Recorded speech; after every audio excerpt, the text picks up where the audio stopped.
గుప్తమయున్నవి నీయందే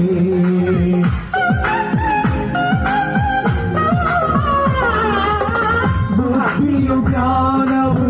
సంపదలన్నీయు గుప్తమయున్నవి నీయందే ఇహ పర సుఖములు మెండుగా నొసగి ఇహ పర సుఖములు మెండుగా నొసగి ఇలవర్తిల్లగా చేయుమయా